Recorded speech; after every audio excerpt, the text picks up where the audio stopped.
છોટાઉદેપુરના કોલિયાથોર ગામના એક ખેતરમાંથી ₹78 લાખનો વનસ્પતિજન્ય ગાંજો ઝડપાયો. ખેતર માલિકની ધરપકડ કરતી જિલ્લા એસઓજી.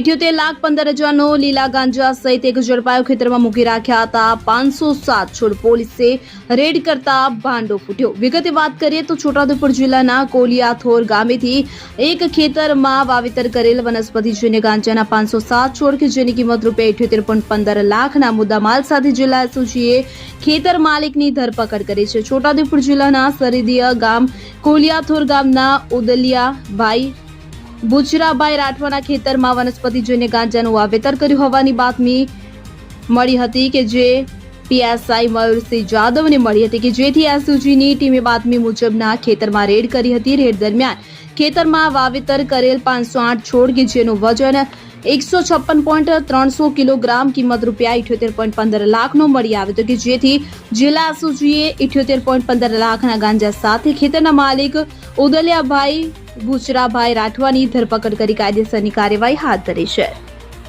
ગત રોજ અમારા એસઓજી સબ ઇન્સ્પેક્ટર મયુરસિંહ જાદવને માહિતી મળી હતી કે કોલિયાથોર નામના ગામમાં ઉદલિયાભાઈ રાઠવા નામના વ્યક્તિ પોતાના ખેતરમાં કોઈ નાર્કોટિક્સનો જથ્થો વાવીને એની ખેતી કરી રહ્યા છે.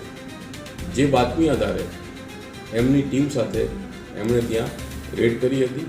રીડિંગ પાર્ટીના અધિકારી તરીકે પીઆઈ આરજે જાડેજા હાજર હતા.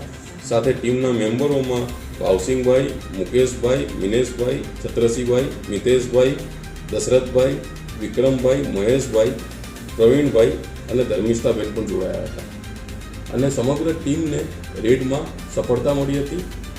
78,15,000 રૂપિયા જેટલો અને 156 કિલો અને 300 ગ્રામ જેટલો ગાંજો ત્યાં તેમને મળ્યો હતો. જે ગાંજાને પકડીને ઉદલિયા રાઠવાને સાથે ધરપકડ કરીને કાયદેસર કાર્યવાહી કરવામાં આવી છે.